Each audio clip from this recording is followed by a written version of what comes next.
আল্লাহ তাআলা এই মাল সম্পদ সন্তানের ব্যাপারে কোরআনুল কারীমের আরেক জায়গায় বলেন, ইন্নামা আমওয়ালুকুম ওয়া আওলাদুকুম ফিতনাহ।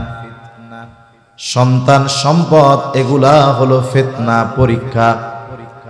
যেই দুইটা জিনিসকে আল্লাহ তাআলা দুনিয়ার অলংকার বলেছেন, ওই দুইটা জিনিসকে আল্লাহ তাআলা আবার পরীক্ষা বলেছেন। কেন? তার মানে এই দুনিয়াতে মানুষ সন্তানকে কেন্দ্র করে সম্পদ উপার্জনের দিকে নজর দেয় বেশি। এই দুনিয়াতে যারা দেখবেন অবৈধভাবে সম্পদ গড়ে, সম্পদের পাহাড় গড়ে, সে নিজে গড়ে কিন্তু নিজে ভোগ করে না। বলে এত কিছু কেন করো? বলে সন্তানদের জন্য করি। তার মানে বোঝা গেল যেই মানুষগুলো নাফরমানি করে সন্তানের জন্য করে। আবার কেন করে? বলে সম্পদের লোভে করে। তার মানে এই দুইটা জিনিসকে আল্লাহ তাআলা অলংকার বলে অভিহিত করার পাশাপাশি এই দুইটা জিনিসকে আল্লাহ তাআলা ফিতনা বা পরীক্ষা হিসাবেও অভিহিত করেছে। এজন্য যদি সন্তান যথাযথভাবে গড়ে তোলা যায়, সন্তান অলংকার। সম্পদ যদি বৈধ পন্থায় অবলম্বন করা যায়, সম্পদ উপার্জন করতে গিয়ে যদি আল্লাহর নাফরমানি না করা হয়, সম্পদের যাকাত যদি যথাযথভাবে দেওয়া হয়, সম্পদ ব্যয় যদি যথাস্থানে করা হয়, তাহলে এই সম্পদ অলংকার।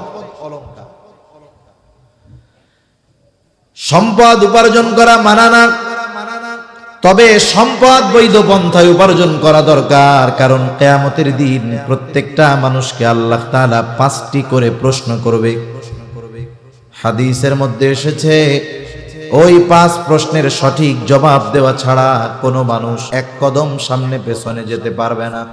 কোন পদ্ধতিতে সম্পদ উপার্জন করেছো, আর উপার্জিত সম্পদ তুমি কিভাবে ব্যয় করেছো, এই প্রশ্ন কিয়ামতের দিন আল্লাহ তাআলা করবেন। তাহলে যাদের চিন্তা আছে যে আল্লাহ তাআলার সামনে আমাকে সম্পদ উপার্জনের পদ্ধতির ব্যাপারে জবাব দিতে হবে, উপার্জন করছে কিন্তু ব্যয় করছিল কোন জায়গায় কোন জায়গায়, এটারও হিসাব দিতে হবে, এই চিন্তা করে যদি কেউ সম্পদ গড়ে আর এই সম্পদের সঠিক ব্যবহার যদি করে, তাহলে এটা তার জন্য দুনিয়ার অলংকার। অনুরূপভাবে সন্তান দুনিয়ার অলংকার হবে কখন? বলে সন্তানকে যদি বাস্তবে মানুষে পরিণত করা যায়, তাহলে এই সন্তান দুনিয়ার অলংকার হবে। সন্তানকে যদি দিনদার হিসাবে প্রতিষ্ঠিত করা যায়, এই সন্তান শুধু দুনিয়ার অলংকার হবে না, বরং পরকালেও ওই সন্তান মা বাবার সম্মানের কারণ হয়ে যাবে। দুনিয়ার নিয়মটা কি? একজন ভালো মানুষ, কথার কথা, হাজী সাহেব তো আমার মহব্বতের মানুষ, ওনারে দিয়ে উদাহরণ দেই। হাজী সাহেব বায়তুল্লাহর পাশেই থাইকা আসছে, কতবার বায়তুল্লাহ ছুঁইছে, কত সম্মানিত মর্যাদাপূর্ণ একজন মানুষ। আর একটা মানুষকে আল্লাহ তাআলা ভালোবাসলেই বায়তুল্লাহ যাওয়ার সুযোগ দেয়, এটা বাস্তবতা। অনেক সময় অনেক খারাপ মানুষকেও আল্লাহ তাআলা বায়তুল্লাহ নেয়, এর কারণ আছে। তো অনেকে কইতে পারে তাইলে মনে হয় সুদখোর ঘুষখোর মাইন্ডসেটটা মাইরা খাইছে, ও তো 10-12 বার হজ করছে, ওরেও মনে হয় আল্লাহ ভালোবাসে। আল্লাহ সব বান্দাকেই ভালোবাসে। মূলত আল্লাহ তাআলা ওকে যাওয়ার সুযোগ দিছে যে তোরে আমি ডাকলাম, তুই একটু পরিবর্তন হ। কিন্তু যদিও পরিবর্তন না হয় তাইলে তোর বদনসিব। কারণ সন্তান যত খারাপ হোক, মা বাবা তাকে ভালো হওয়ার সুযোগ দেয় কি দেয় না? দেয়। তা মনে করেন হাজী সাহেব ভালো মানুষ, এখন ওনার একটা ছেলে কথার কথা খুব দুষ্টু, খারাপ, মন্দ, মারামারি করে, গ্যাঞ্জাম করে, ফেসাদ করে। থানায় 20টা মামলা ওই পোলার নামে, আদালতে অনেকগুলার ওয়ারেন্ট হয়ে আছে। আদালত থেকে খালি থানায় খুঁচায়, কি ব্যাপার আসামি ধরেন না কেন? বলেন তো, 1 দিন 2 দিন 5 দিন যখন পুলিশ এসে ওই বাড়িতে আসবে, দরজায় টোকা দিবে, ছেলে কোথায়? বুজুর্গ বাবা বলবে জানি না। বলেন তো 2, 4, 5 দিন পর বারবার এসে যখন পুলিশ সন্তানকে পাবে না, বাবার কোনো অপরাধ নাই, অপরাধী সন্তান, বলেন তো এবার এসে প্রশাসনের লোক, ওই বাবা যদিও অপরাধী না, কিন্তু ওই বাবার সাথে খারাপ আচরণ করবে কি করবে না? করবে। আমি কত জঘন্য কথা শুনছি বলতে, এগুলা মুখ দিয়ে বলা যায় না। সন্তানের কারণে বাবা মাকে তুলে এমন কথা তারা বলছে যে এটা আমি মুখ দিয়ে আপনাদের সামনে বলতে পারতেছি না। তাহলে দেখেন, একজন সম্মানিত ব্যক্তি দুনিয়াতে সন্তানের কারণে অপমানিত হয়।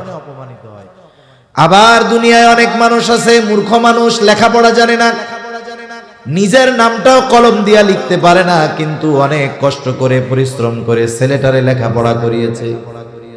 মনে করেন জাগতিক লাইনেই করাইলো, লেখাপড়া করে বিসিএস ক্যাডার, অনেক বড় অফিসার। বলেন তো, ওই কৃষক মানুষ অথবা মূর্খ মানুষটা যখন ছেলের অফিসে যাবে, যখন সব স্টাফরা জানবে আমাদের অফিসার সাহেবের বাবা, সালাম দিবে কি দিবে না? তার মানে দেখেন, দুনিয়ার লাইনেও যদি একটা সন্তানকে ভালো বানানো যায়, একজন মূর্খ মানুষ, খারাপ মানুষ, সেও ওই সন্তানের কারণে দুনিয়ায় সম্মানিত হয়। আখিরাতের নিজামটাও অনেকটা এরকম। দুনিয়ার অনেক ভালো মা বাবা সন্তানের কারণে আখিরাতে ধরা খেয়া যাবে। দুনিয়ার অনেক অল্প আমল করনেওয়ালা মা বাবা হয়তো গুনার সাথে জড়িত ছিল, সন্তানের কারণে মাপ পেয়ে যাবে। এজন্য আল্লাহ তাআলা সন্তানকে বড় নিয়ামত হিসেবে অভিহিত করছেন। আমাদেরও সেই জন্য উচিত সন্তান নামক এই নিয়ামতের কদর করা, ঠিক কিনা বলেন? আমাদের দেশে আমরা সন্তানকে কি মনে করি?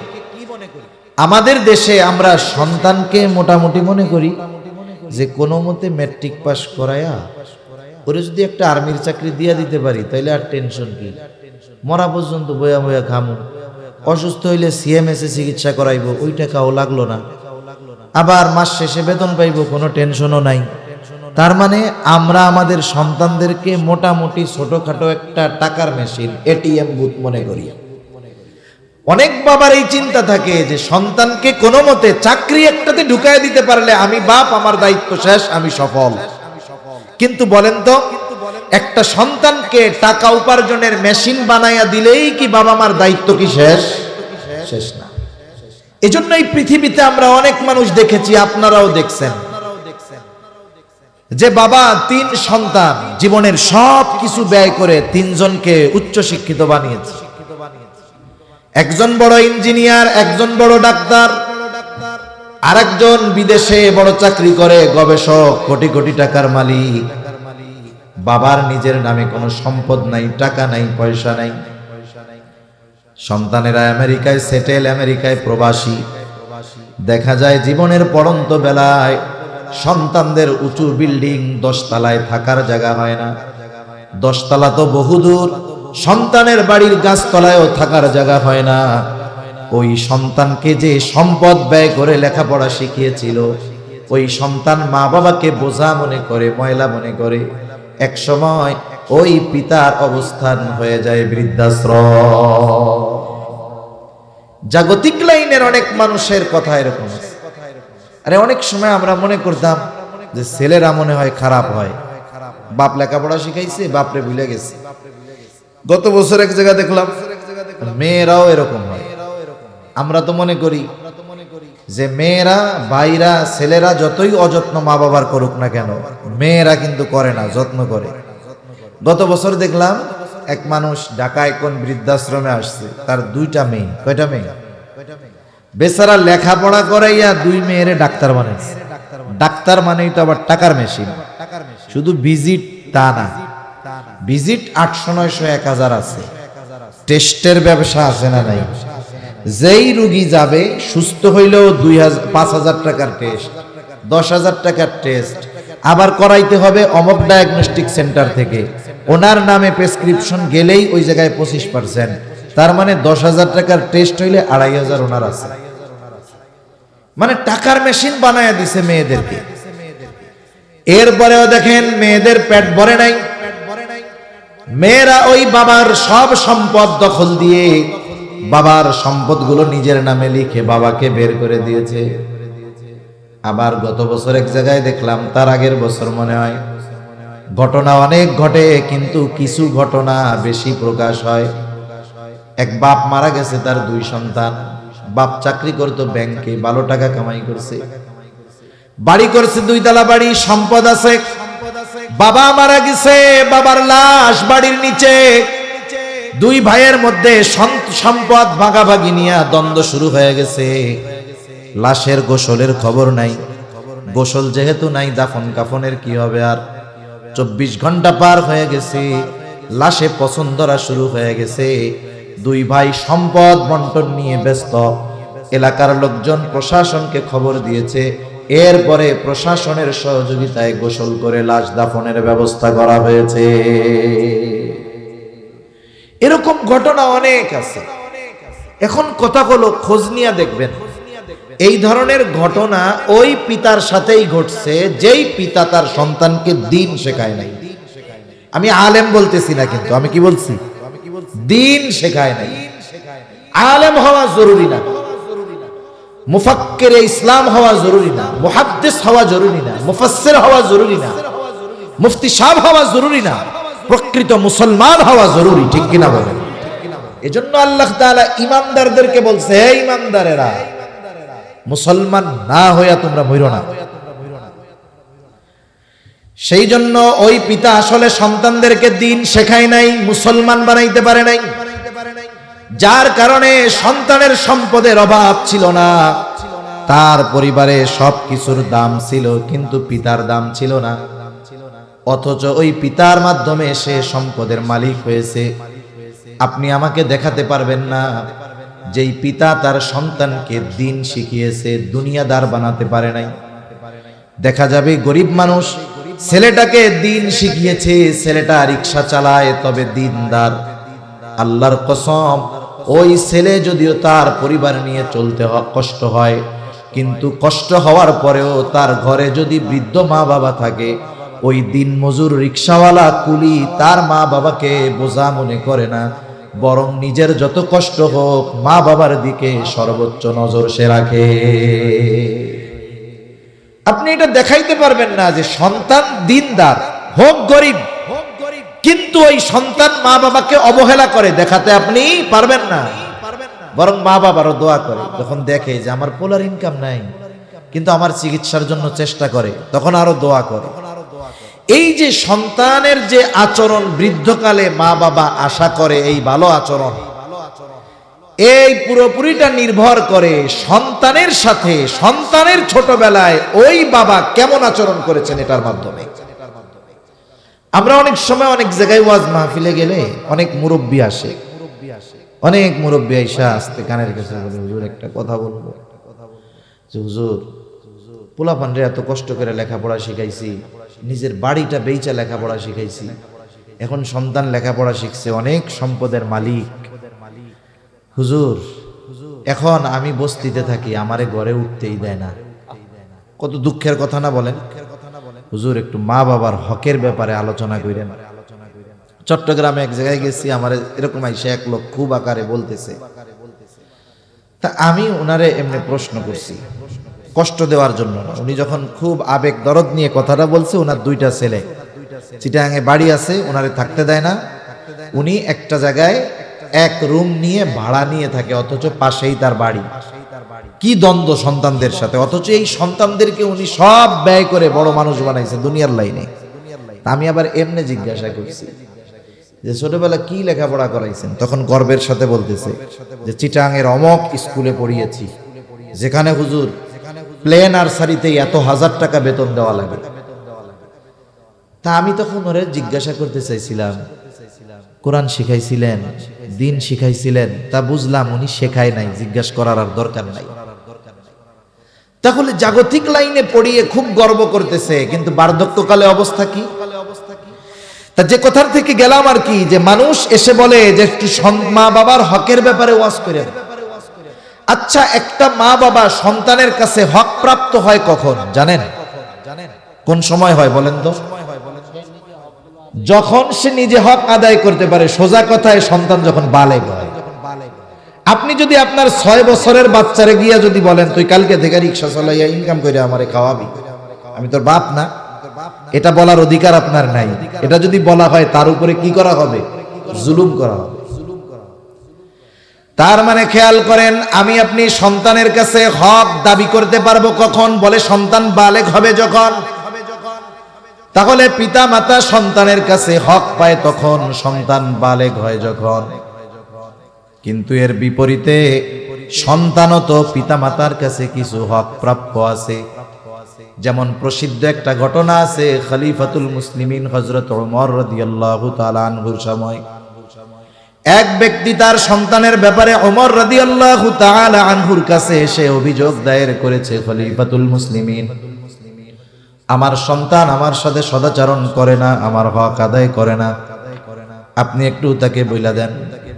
হযরত ওমর রাদিয়াল্লাহু তাআলা ওই ছেলেটাকে জিজ্ঞাসা করতেছে, কি ব্যাপার, তুমি কি তোমার পিতার হক আদায় করো না? ছেলেটা এবার পাল্টা প্রশ্ন করেছে খলিফাতুল মুসলিমিনকে, ও খলিফাতুল মুসলিমিন, হক কি শুধু পিতা মাতা সন্তানের কাছে পায়, সন্তান কি পিতার কাছে কোনো হক পায় না? হযরত ওমর রাদিয়াল্লাহু তাআলা আনহু কয়েকটা হকের কথা বলেছেন। এক নাম্বার, তিনি যেই হকের কথা বলেছেন সন্তানের হক, যেটা সে পিতার কাছে পাবে, এক নম্বরে তিনি বলেছেন প্রত্যেকটা সন্তানের অন্যতম প্রধান হক যেটা সে তার পিতার কাছে প্রাপ্য, সেটা হলো একজন দিনদার মা। দিনদার মা সন্তানের হক। কার হক? জোরে কোন, আরো জোরে, কার হক? তাহলে বলেন সন্তান আগে হয় না বিয়ে আগে হয়? বিয়ে আগে হয় না? তার মানে কেউ যদি দিনহীন কোন নারী বিবাহ করে, চেহারা দেখা, আমার আগে হযরত বলছে না যে নারীরা জাহান্নামে যাবে কেন, ওই রকম সুরাত মুরাত দেখা, আটা ময়দা মাখানো সাদা চেহারা দেখা কেউ যদি পাগল হইয়া বিয়া করে, দিন নাই, সাথে সাথে সে তার অনাগত সন্তানের প্রথম হক নষ্ট করে। এজন্য বিবাহের ক্ষেত্রেও ইসলামকে পরিপূর্ণ অনুসরণ করতে হবে। আমাদের সমাজে বিবাহের ইসলাম আছে, আপনাদের তো, আপনারা ভালো মানুষ, আপনাদের খবর তো আমি জানি না, আমাদের সমাজে আছে যা। বিবাহের মধ্যে ইসলাম কতটুক জানেন? ইসলাম হইল হুজুরে ডাক দিয়া ওই যে কবুলটা পড়ায় দেওয়া, এরপরে হুজুর আপনি যান গা, এই পরিবেশ আপনার লাগা না। হুজুরের দায়িত্ব এই 2-3 মিনিটের মধ্যে খেল খতম, এরপরে হুজুরের আর দরকার নেই। অথচ বিবাহ একটা ইবাদত। বিবাহ কি জোরে বলেন? বিবাহ নবীজির সুন্নাত, প্রত্যেকটা সুন্নাত ইবাদত। আর প্রত্যেকটা ইবাদতের পদ্ধতি নবীজি সাল্লাল্লাহু আলাইহি ওয়াসাল্লাম দেখায় দিবেন কি দেন নাই? জীবনের এমন কোন দিক নাই যেই জায়গায় ইসলাম নাই, সুন্নাত নাই। আরে ভাই, রাতে ঘুমাতে যাব তখন কি করতে হবে, ইসলাম সে কথা বলেছে, নবী সে কথা জানিয়ে দিয়েছে। রাত্রে ঘুমানোর সময় বাতিটা বন্ধ করে ঘুমাতে হবে। আপনাদের ইমাম সাহেব বিজ্ঞ একজন আলেম, আলহামদুলিল্লাহ ভালো একজন আলেম পাইছেন। জিজ্ঞাসা করেন তিরমিজির হাদিস, নবীজি বলেছে যখন তোমরা রাতে ঘুমাবা তোমাদের বাতিটাকে তোমরা বন্ধ করে ঘুমাবা, বাতি নিভায় ঘুমাবা। কারণ কি সেগুলো পরে, বাতি নেভানোর নির্দেশনা আছে তো নাকি? নবীজি বলছেন রাতে যখন বিছানায় শুইতে যাবা বিছানা জাড়া দিয়া ঘুমাইবা, কমপক্ষে লুঙ্গি দিয়া এরকম হইলেও জাড়া দিবা। যেই ইসলাম বাতি নিভানিয়ে ঘুমায়ের কথা বলে, যেই ইসলাম বিছানা ঝাড়ু দিয়ে ঘুমানোর ব্যাপারে নির্দেশনা দেয়, সেই ইসলামে বিবাহ কিভাবে করতে হবে আছে না নাই? কিন্তু বাস্তবতা বিবাহের শুরু থেকেই বরদিনী শুরু হয়। একবারে দেখতে যাবে শুরুতে, সবাই কয় যে বিয়ে করবো, এরে কয় তুই দেখার আগে আমরা আগে দেখে আসি। সবার পছন্দ হয়েছে, কয় তোর দুলাভাই তো গেল না রে, বিয়ে করবো, হ্যাঁ পছন্দ হইতোই বলবো দুলাভাইয়ের কথা হইলো কোনো। এই যে শুরু হইলো মামাতো ভাই, খালাতো ভাই, বন্ধু, এরপরে যায় আর হে যে দেখে না, কয় সবার পছন্দ হয়েছে আমারও পছন্দ। আরে বেটা বিয়ে করবি তুই, পছন্দ তো তোরও লাগবো আগে। এই জন্য যখন মেয়ে দেখা হবে শুরুতে কি করতে হবে, শুধু ছেলে দেখবে, ছেলের বাপও দেখতে পারবে না। হাজী সাহেব যদি পোলা বিয়া দিতে যায়, কথার কথা আছে নাকি, ওনাতে দিয়াই দিছে সব। হাজী সাহেবও যদি যায় ছেলে বিবাহ দিতে, উনি আগে দেখতে পারবে না, দেখবে কে, শুধু ছেলে। আর অভ্যন্তরীণ খোঁজ খবর নিবে মেয়েরা, মহিলারা। ভেতরের পরিবেশ বুঝবে, মহিলারা আবার ভেতরের পরিবেশ ভালো বুঝে। আর বাপ কি খবর নিবে? বাপ গিয়ে খবর নিবে পরিবারের খানদান কেমন, সম্ভ্রান্ত কিনা।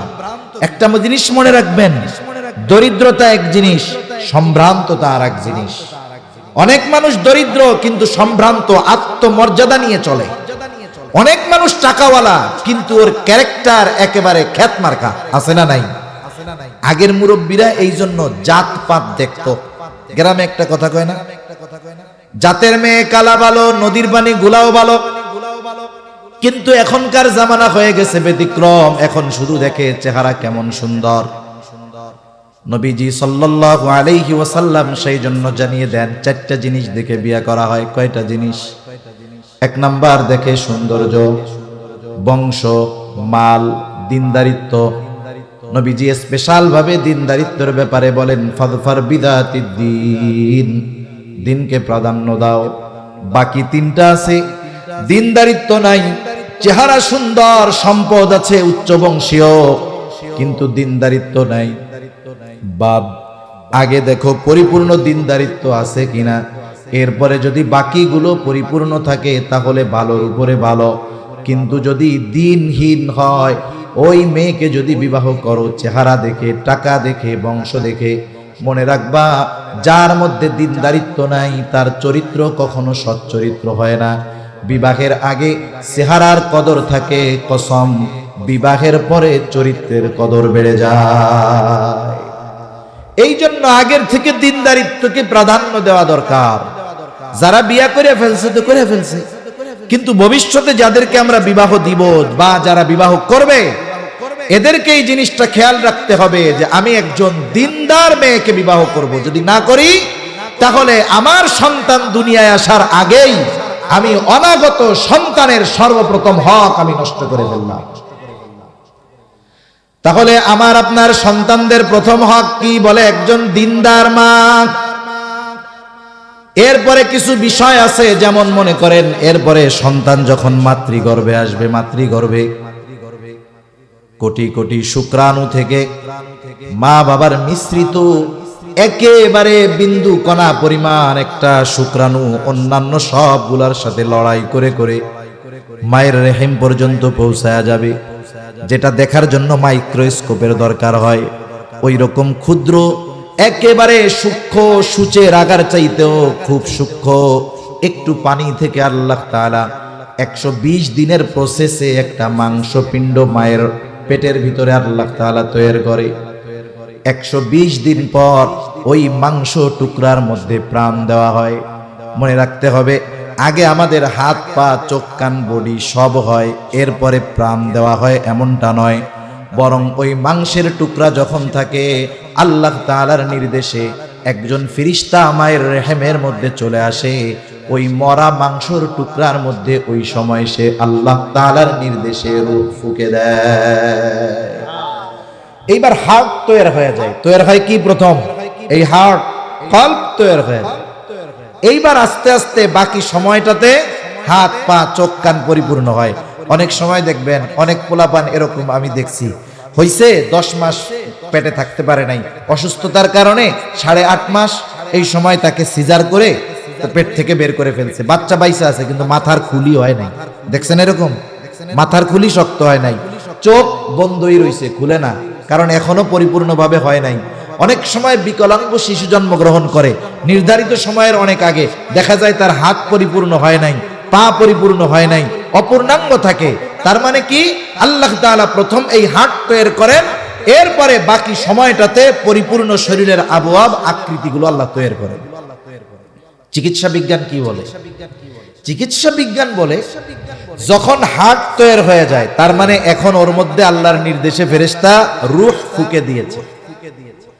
আল্লাহ তাআলা কোরআনুল কারীমের মধ্যে বলেন, আল্লাযী খালাকাল মাউতা ওয়াল হায়াতা লিয়াবলুয়াকুম আইয়ুকুম আহসানু আমালা।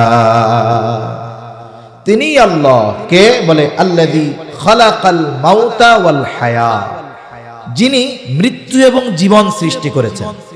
স্বাভাবিক দৃষ্টিকোণ থেকে আমরা দেখি মৃত্যু পরে জীবন আগে, কিন্তু আল্লাহ তাআলা এখানে বলেছেন মৃত্যু আগে জীবন পরে। কারণ কি? আসলে মায়ের পেটের মধ্যে আমরা মরাই ছিলাম। যতক্ষণ না আমাদের মধ্যে রূহ দেওয়া হয়েছে ততক্ষণ আমরা মৃত ছিলাম। এই মৃত থেকেই আল্লাহ আমাদেরকে সৃষ্টি করেছেন। এইবার রূহ যখন দেওয়া হলো, এটা প্রাণ পাইছে। এই প্রাণ পাওয়ার সাথে সাথে চোখও হয় নাই, কানও হয় নাই, কিছুই হয় নাই।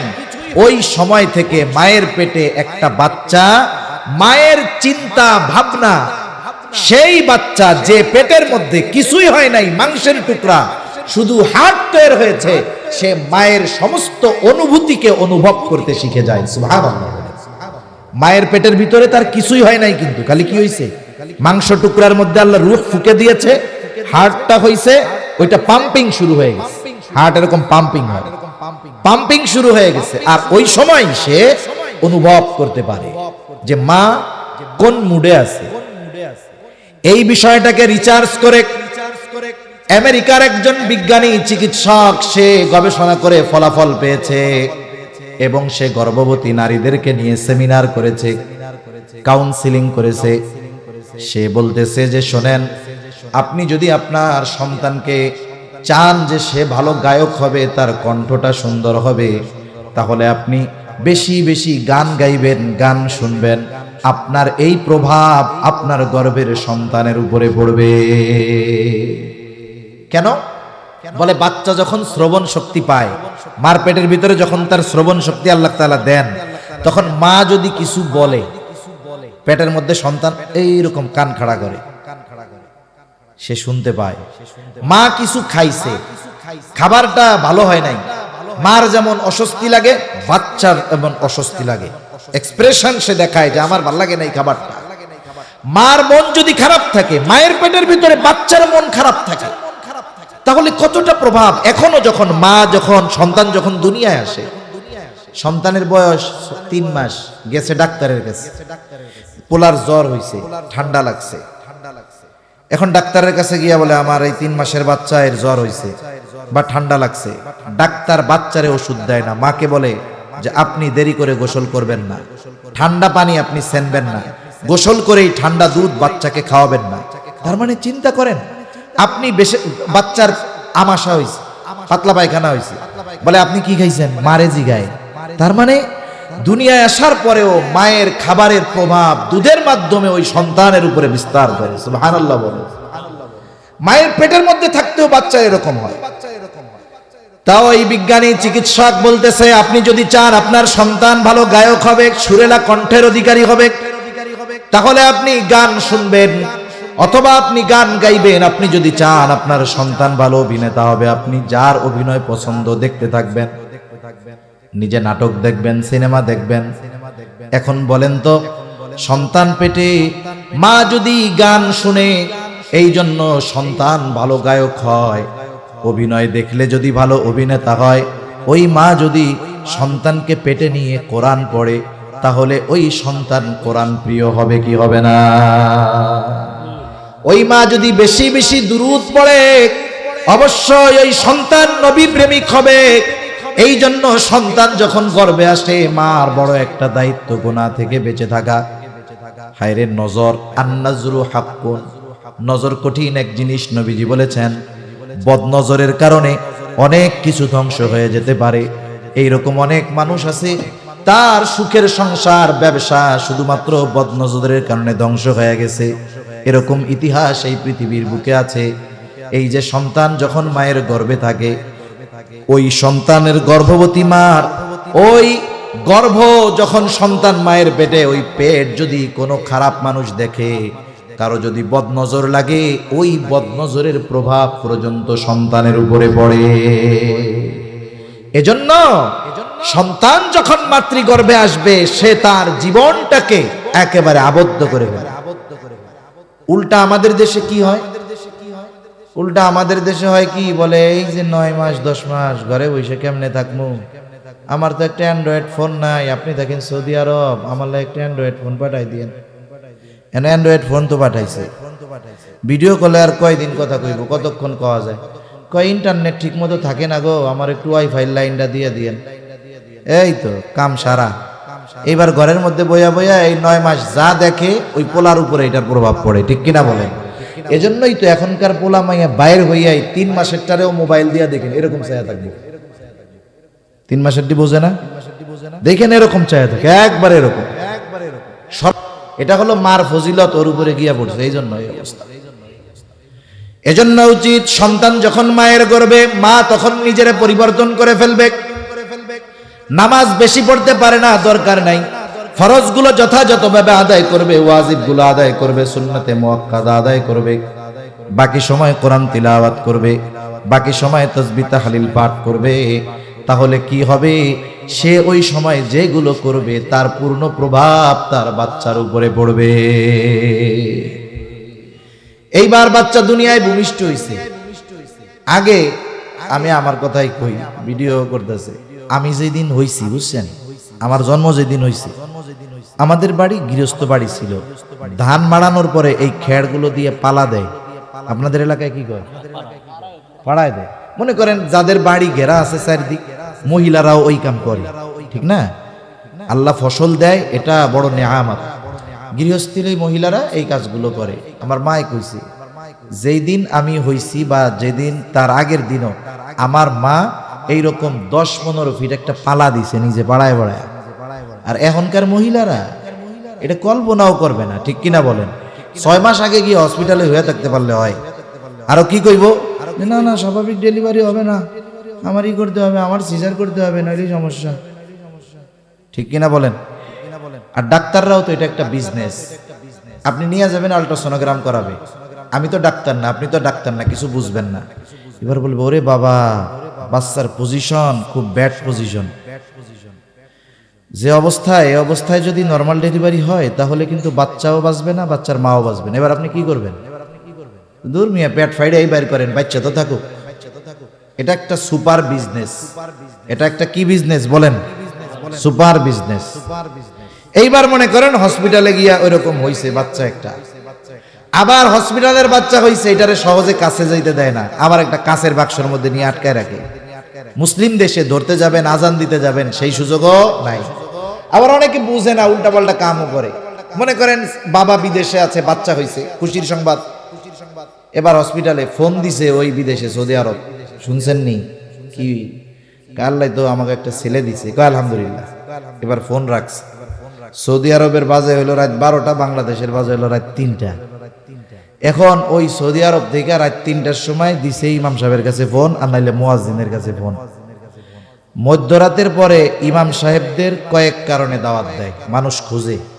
1 নাম্বার হইলো, যদি কোনো এমন ঘটনা ঘটে গেছে, ধরা পড়ে গেছে, বিয়া দিতে হইব, এই টাইমে ইমামকে খুঁজবো রাত 2টার সময়। আর একটা হলো, যদি কেউ মরে তাইলে ফোন দিব, যাইয়া তাড়াতাড়ি বাইর করেন, আমার ফুলাবান ঘুমাইতে পারতেছে না। দেখেন 12টার সময় যেই বিছানায় বাবা না থাকার কারণে সন্তানের ঘুম হয় নাই, বলে আব্বার কাছে ঘুমামু, 2টায় যদি বাপ মরে যায়, স্ত্রী ফোন দিয়া বলবো তাড়াতাড়ি বাইর করেন, ফুলাবানে ঘুমাইতে পারতেছে না। এটাই জীবন, ঠিক কিনা কন? এখনো ফোন দিছে রাত 3টার সময়, ইমাম সাহেব মুয়াজ্জিন ফোন দে, ভাই মরছে কেডা? দূর মিয়াকে মরে নাই, আমার একটা পোলা হইছে, আজান দিয়া দেন।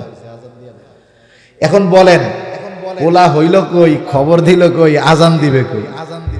আজান দিতে হবে, বাচ্চার ডান কানে আজান, বাম কানে ইকামত।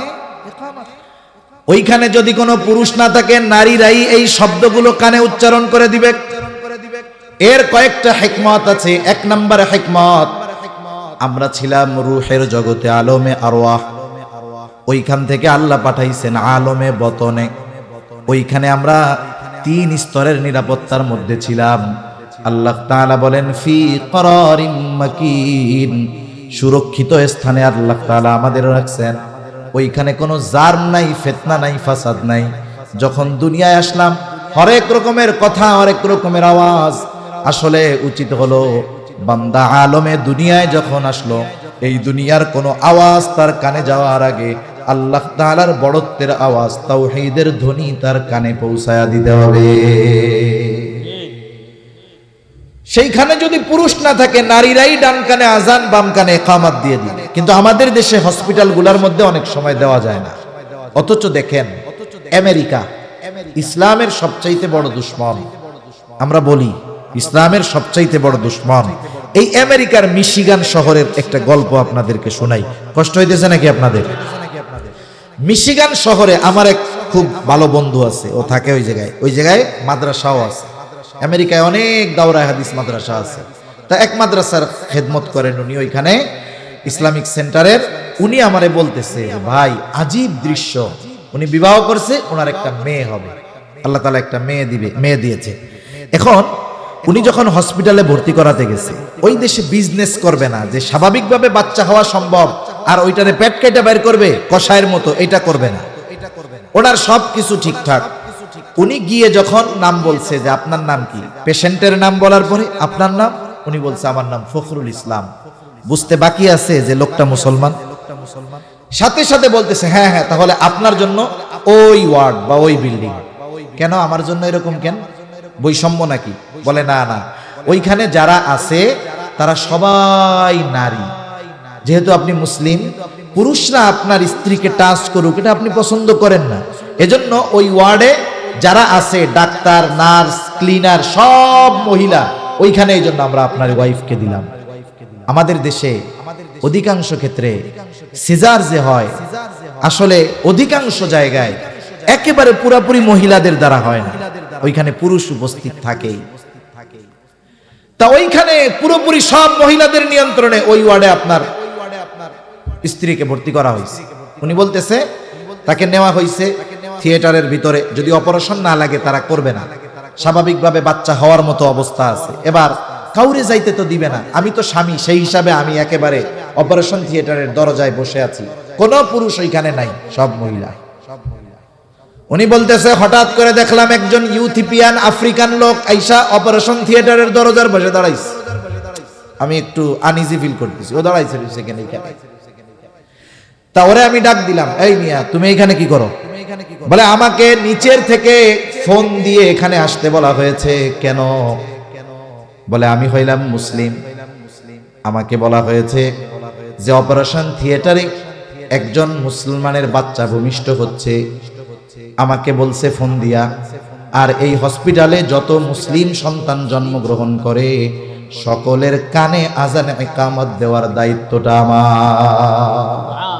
এটা হসপিটাল কর্তৃপক্ষ নির্ধারণ করে রাখছে। আমারে বলতেছে যে ভাই চিন্তা করে দেখেন যে আমেরিকার মতো একটা দেশ, আসলে আমার সন্তানরা দুনিয়ায় আসলে আমার ইসলাম আমাকে কি নির্দেশনা দিয়েছে। আমার চিন্তা করার কথা ছিল যে বাচ্চাটা আইনা আজান আমি দিব, অথচ হসপিটাল কর্তৃপক্ষ এই ব্যবস্থা আগের থেকেই করে রাখছে। আসলে আমরা দুর্ভাগ্যের ব্যাপার আমাদের। তাহলে সন্তান দুনিয়ায় আসলে কাজ কি? বলে ডান কানে আজান, বাম কানে ইকামত দেওয়া। এর মধ্যে একটা হিকমত, আরেকটা হিকমত আছে। রহস্য কি বলেন তো? আপনাদের মসজিদে আজান হলো, আজানের 15 মিনিট পরে নামাজের জন্য দাঁড়ানো হলো, ইকামত দেওয়া হলো।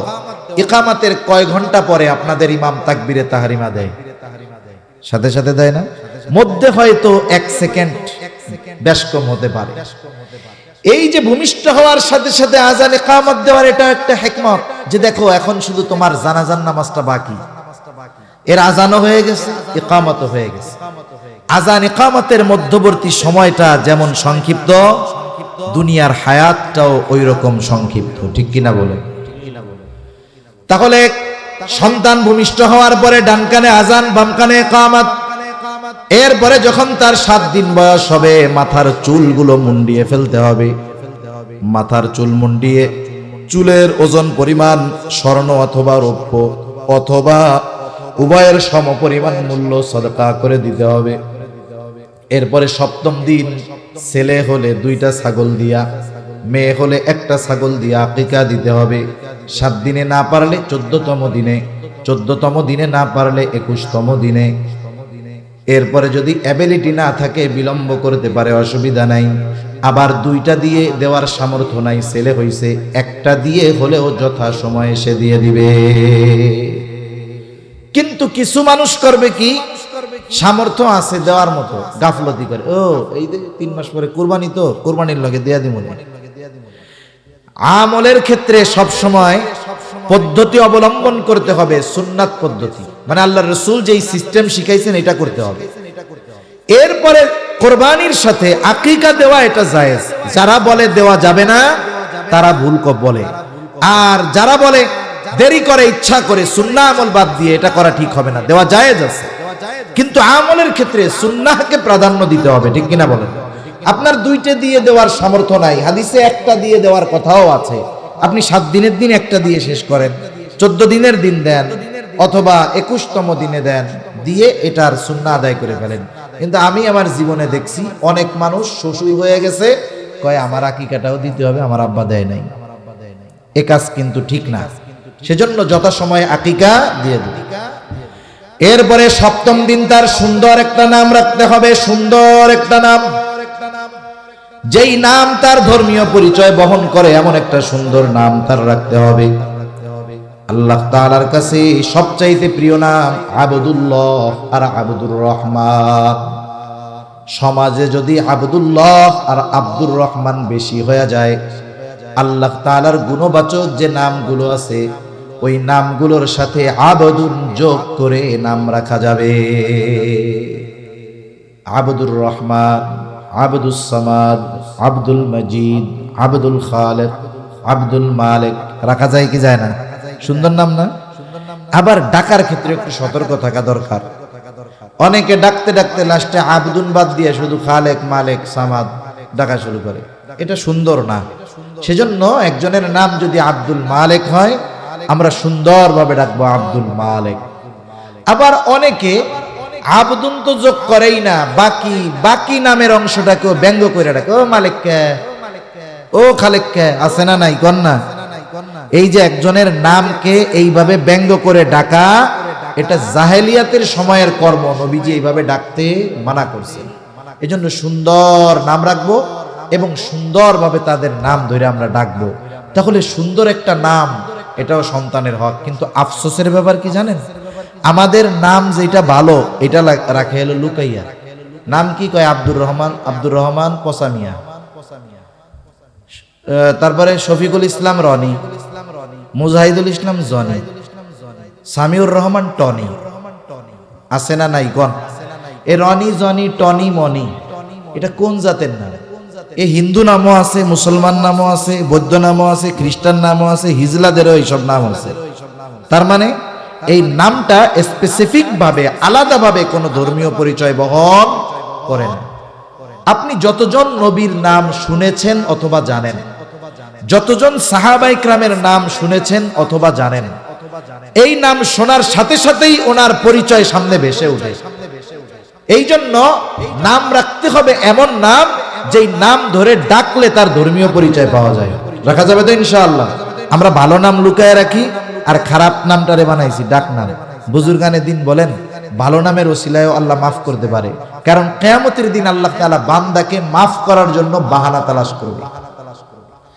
হয়তো কিয়ামতের দিন আল্লাহ তাআলা ডাক দিবে তার খলিল ইব্রাহিমকে, ডাকবে ইয়া ইব্রাহিম, ডাক শুনা সব ইব্রাহিম চলে আসবে, কিন্তু আল্লাহ তাআলা ডাকছে তার খলিল ইব্রাহিমকে। এই আমি তো ডাকছি আমার খলিল ইব্রাহিম রে, তোমরা আসছো কেন? বলে আপনি তো আলাদাভাবে এটা কর নাই, আপনি তো ইব্রাহিম নামে ডাকছেন, আমার নামও তো ইব্রাহিম। হয়তো হতে পারে খলিলের নামের সাথে মিল হয়ে যাওয়ার কারণে আল্লাহ তাআলা তাকে মাফ করে দিতে পারে। এই জন্য ডাক নামগুলো ভালো রাখবো। যদি কারো থাকে এরকম উল্টাপাল্টা নাম, আজকে থেকে ভালো নামে ডাকা শুরু করবো, বলেন ইনশাআল্লাহ। এটা অভিভাবকদের দায়িত্ব।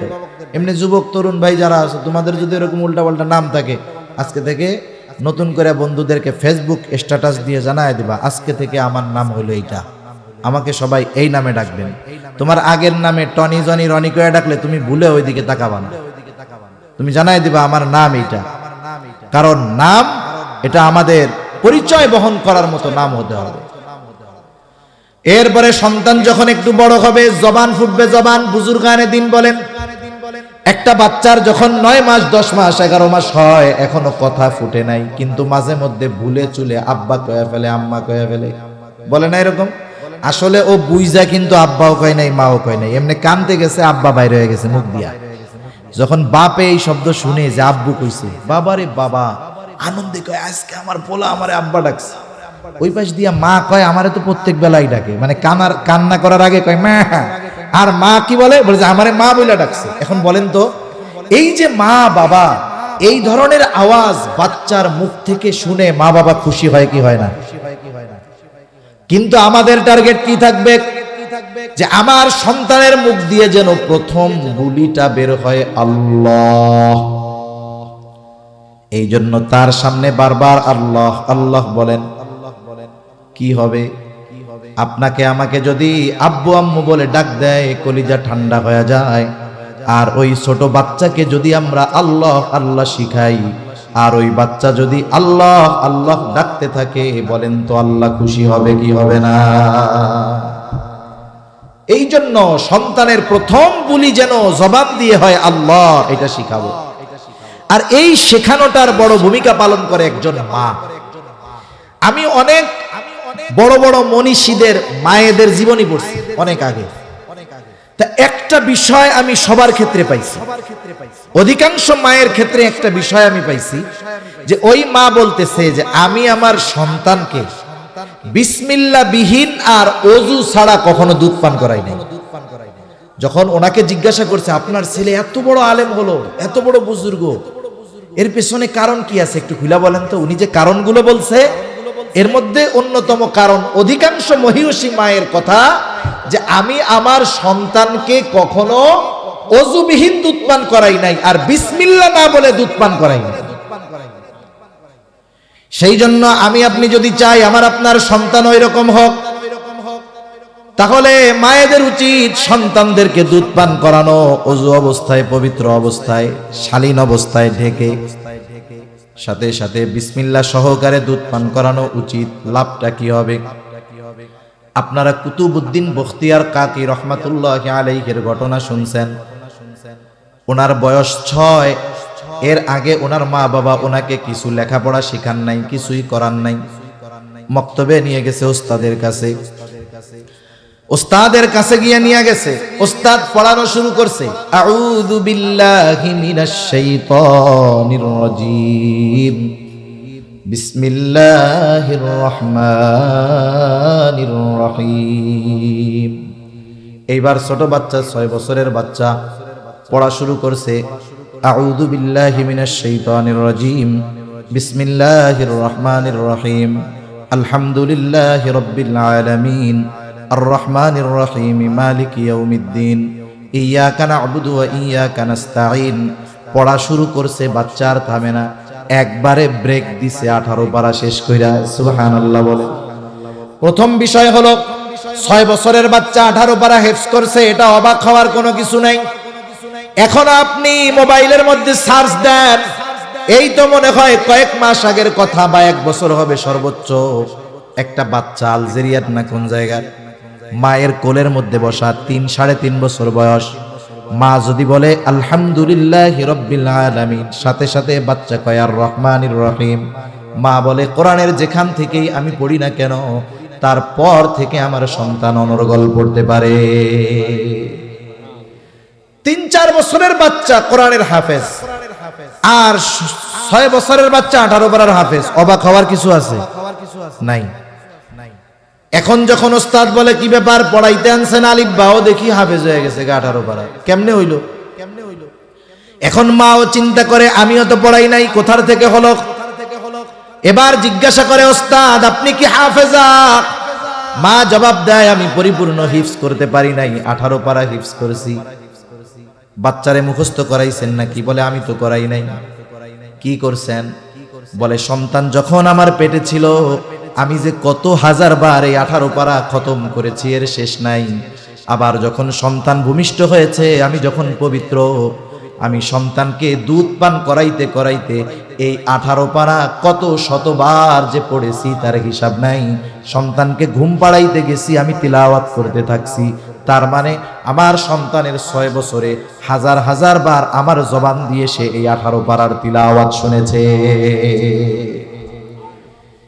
এই জামানার একটা 3 বছরের সন্তান যদি হাফেজ হয়ে যাইতে পারে, কুতুবউদ্দিন বখতিয়ার কাকির মা কেমন মা, ওই মায়ের সন্তান 18 পারার হাফেজ হবে, এটা কোনো ব্যাপারই না। ঠিক কিনা গণ?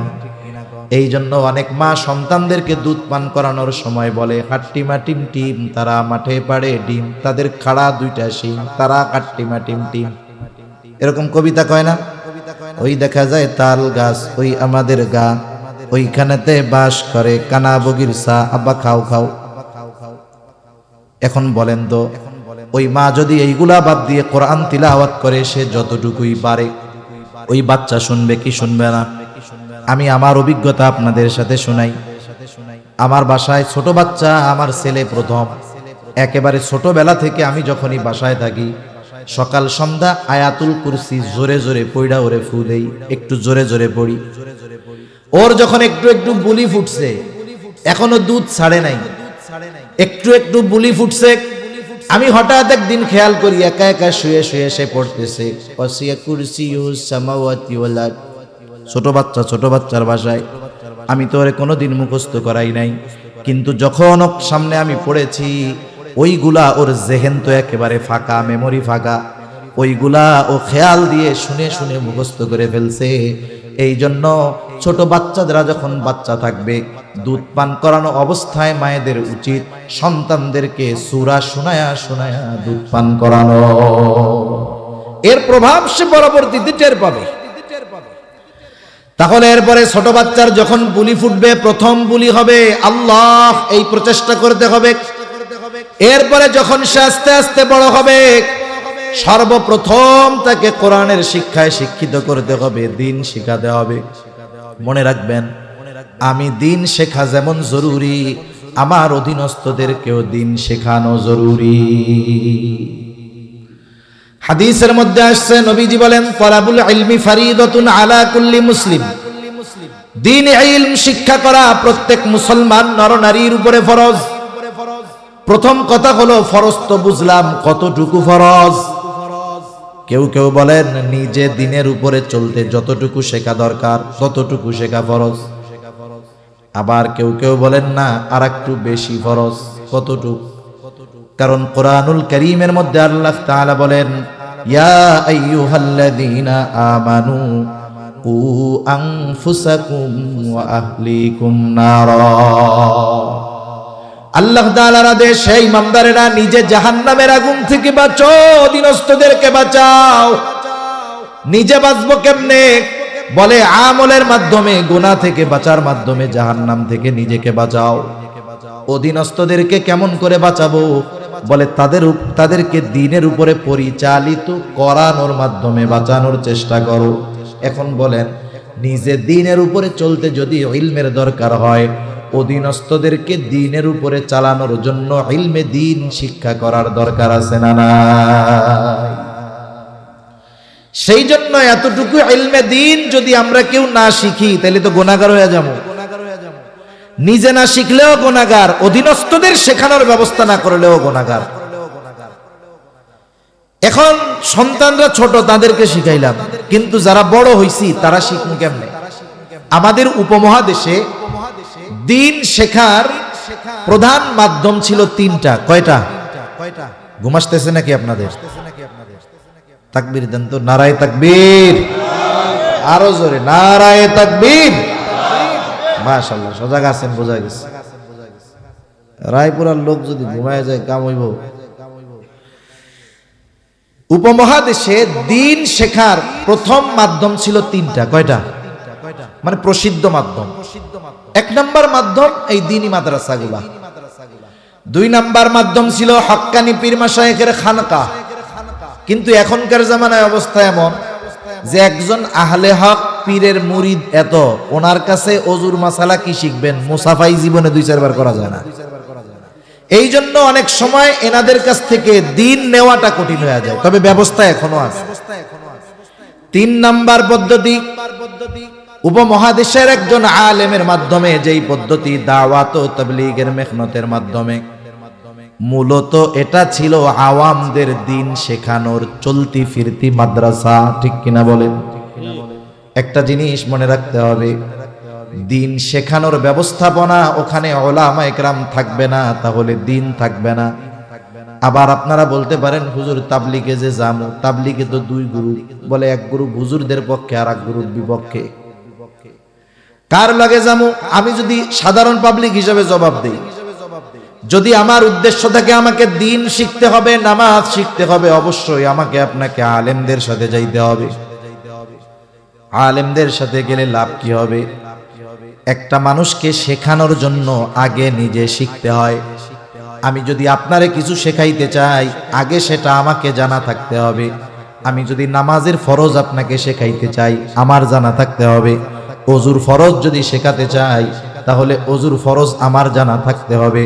আমি অনেক উলামায়ে কেরামের থেকে কারগুজারি শুনেছি, অনেকে গেছে তিন চিল্লার জামাতের আমির হয়ে আলেম, বলে হুজুর সাথে যেইগুলারে নিয়ে গেছি একটাও কোরআন পড়তে পারে না, সূরা সহি শুদ্ধ না।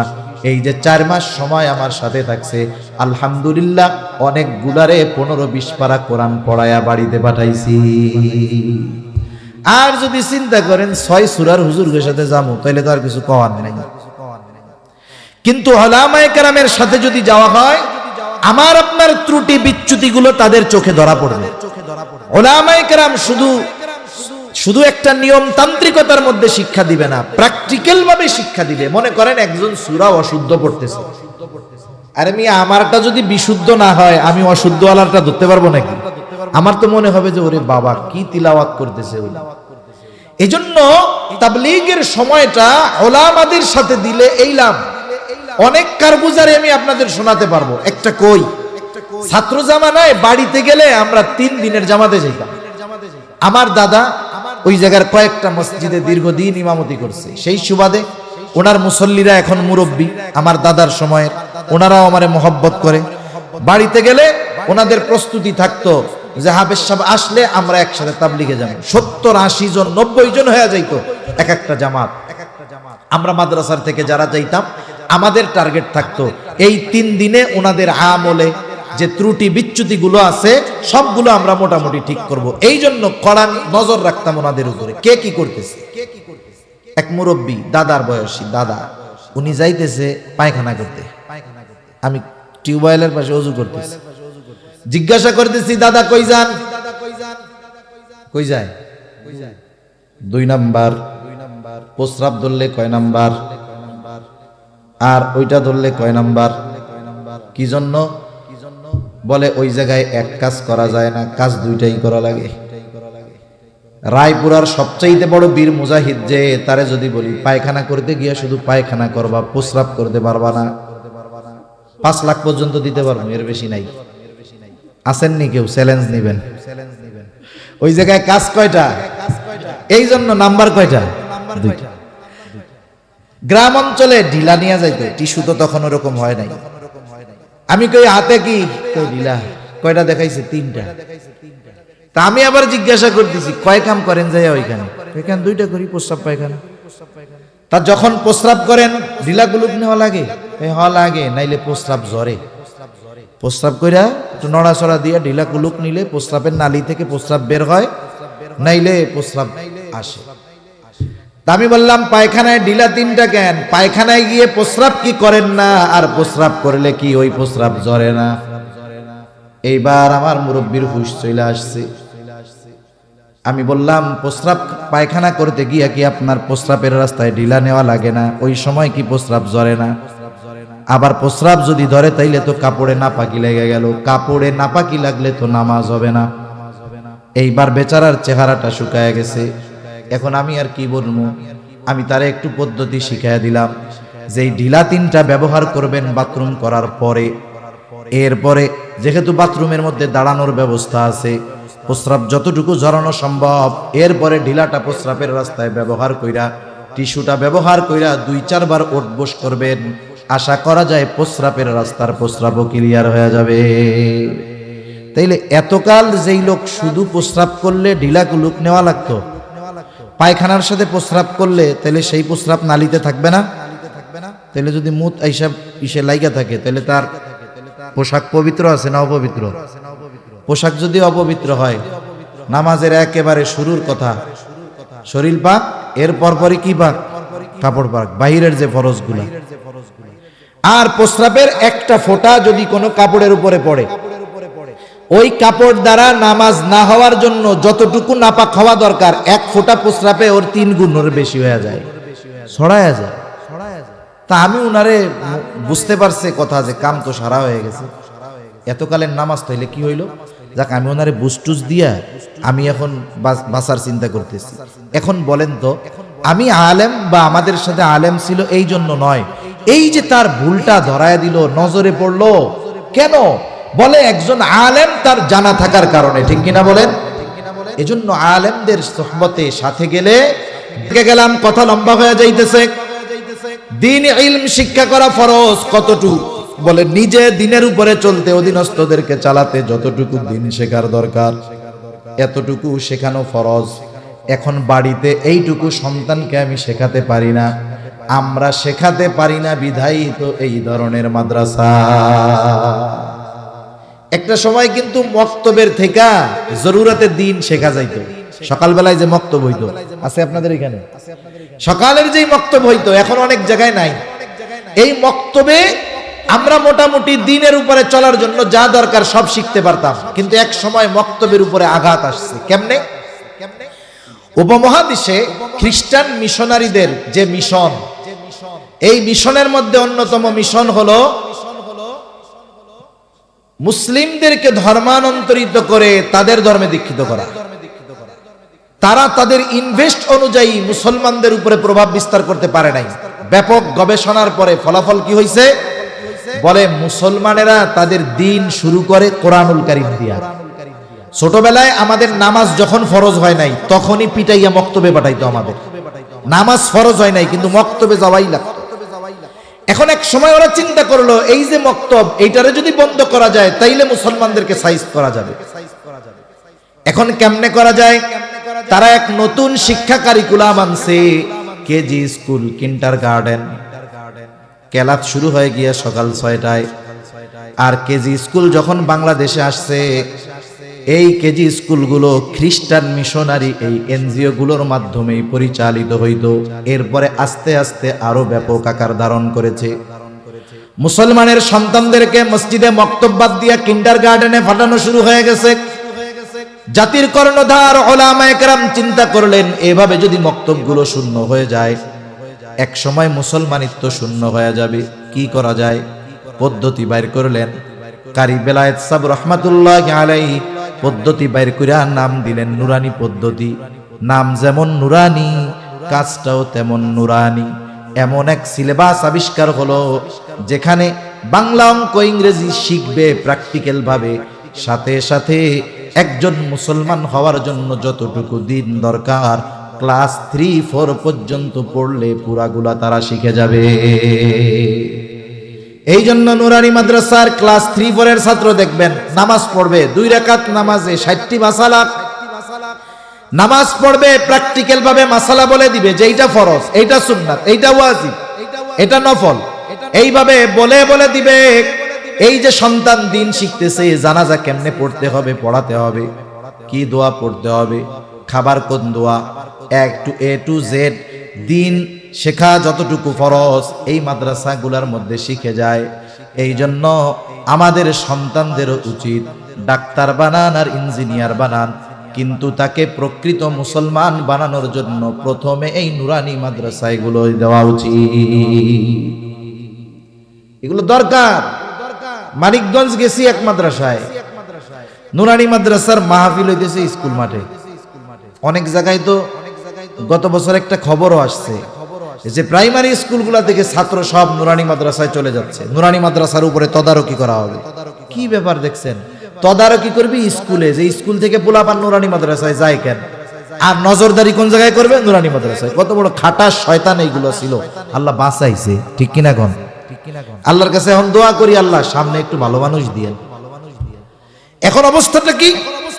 ওই স্কুলে গেছি, স্কুল মাঠে মাহফিল, এখন অনেক শিক্ষকরা আসছে, স্কুলে শিক্ষক 12-13 জন, মহিলা শিক্ষক টিক্ষক দিয়া। মাদ্রাসার মহোদয় বলে, হুজুর এই স্কুলের সব শিক্ষকের সন্তানগুলো আমাদের নুরানি মাদ্রাসায় পড়ে। স্কুলের যতজন শিক্ষক সবার সন্তান আমাদের মাদ্রাসায় পড়ে। চিন্তা করে দেখেন, একজন সচেতন অভিভাবক সে চিন্তা করছে এগুলা স্কুলে পড়ায় লাভ হইতেছে না, নুরানি মাদ্রাসায় দিয়ে দিছে। আপনি আপনার সন্তানটাকে আগে এই ধরনের নুরানি মাদ্রাসায় গুলাই দেন, এরপরে 4-5 থেকে 5 এর পর থেকে আপনি দিলেন স্কুলে, সে কোরআন শুদ্ধভাবে পড়তে পারে, নিজে ইমামতি করতে পারে, নামাজ পড়াতে পারে। দেখেন নাই ঢাকা বিশ্ববিদ্যালয়ের ভাইস চ্যান্সেলর যিনি হয়েছেন এখন, যাই হোক সুরতে আমার মতো হুজুর না, কিন্তু উনি নামাজের ইমামতি করতে পারে। যখন উনি প্রথম দিন ঢাকা ইউনিভার্সিটির মসজিদে কয়েকজন স্টাফ ছাত্রদেরকে নিয়ে জামাতে নামাজ পড়ছেন, সেকুলার পাড়ায় পুরো আগুন ধরে গেছে। ঠিক কিনা বলেন? চিন্তা করে দেখছেন? আপনি যদি আপনার সন্তানটাকে ভিত্তিমূলক শিক্ষা, দ্বীনি শিক্ষায় শিক্ষিত করেন, এরপরে যদি সে ডাক্তার ইঞ্জিনিয়ারও হয়, সে নাস্তিক হবে না, ইসলাম বিদ্বেষী হবে না।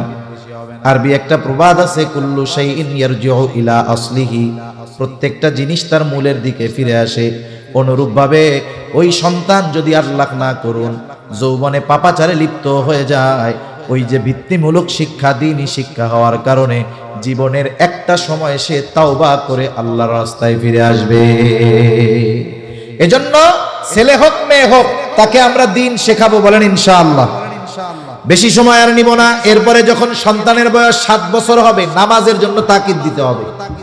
সন্তানদের নামাজের তাকিদ কয় বছরে বলেন? 10 বছর হইলে নামাজের জন্য প্রহার করতে হবে। এখন আপনি যদি 7 বছর বয়সে সন্তানকে নামাজের আদেশ করতে চান, আরো আগে নামাজ শেখাতে হবে। নুরানি মাদ্রাসার 4-5 বছরের বাচ্চারা নামাজ দেখলে আপনি পাগল হয়ে যাবেন, কত সুন্দর ধীর স্থিরতার সাথে নামাজ পড়ে। এখন আপনি আপনার সন্তানটারে নামাজি বানাবেন কেমনে? আপনি প্রয়োজনে সুন্নাত নফলগুলো বাসায় পড়বেন। মা বোনেরা ঘরের অন্দর মহলে নামাজ পড়ে, পুরুষ মানুষ খোলা জায়গায় নামাজ পড়ে। আপনি দাদা, আপনি বাবা, আপনার ছেলে আছে 2 বছরের, পোতা আছে 2 বছরের, আপনি যদি নামাজে দাঁড়ায় যান, খেয়াল করে দেখবেন আপনার ছেলে, আপনার নাতি আইসা আপনার পাশে নামাজে দাঁড়ায় যাবে। কিছু পড়ানো না থাকলেও টিফিন বাটি একটা মাথায় দিয়া টুপি বানায় আল্লাহু আকবার শুরু করব, ঠিক না? এবার যখন দেখবে আপনি সেজদায় গেছেন, আপনার গাড়ির উপরে ওইটা ঘোড়া বানায় খেলবে, ঠিক কিনা বলেন? এখন আপনি চিন্তা করতেছেন, কি রে গাড়ির উপরে উঠলো কেন? আচ্ছা, সুবহানা রাব্বিয়াল আলা অন্যদিন 11 বার কইতেন, আজকে যদি 111 বার কোন গুনাহ হবে নাকি? সওয়াব তো হবে নাকি?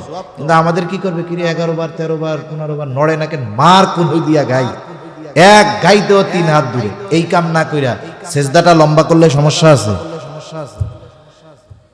রাসূলুল্লাহ সাল্লাল্লাহু আলাইহি ওয়াসাল্লাম মসজিদে নববীর মধ্যে ইমামতি করতেছেন।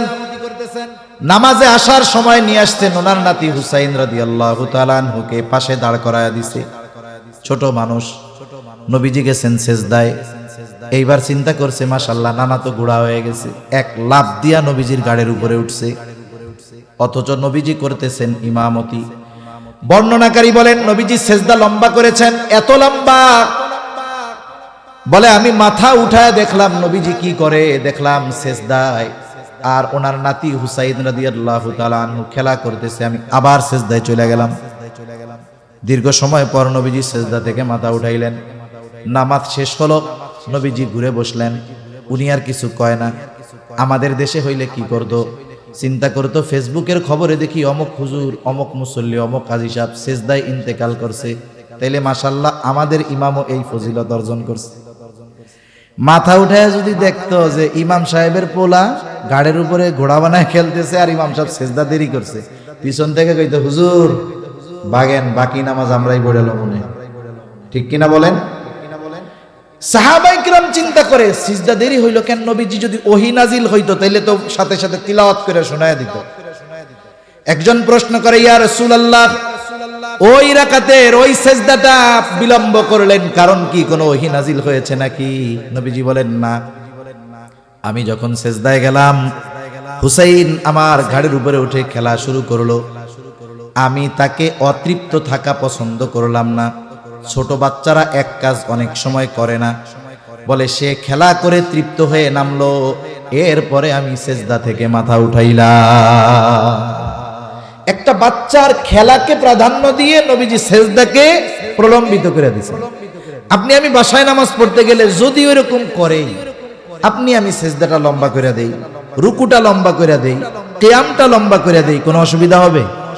কারণ ছোট বাচ্চাদের অভ্যাস হইলো ওরা অনুকরণ প্রিয়। ওরা বাপরে যেটা করতে দেখে ও ওইটাকেই ভালো মনে করে, যদিও বাপ খারাপ কাজ করে।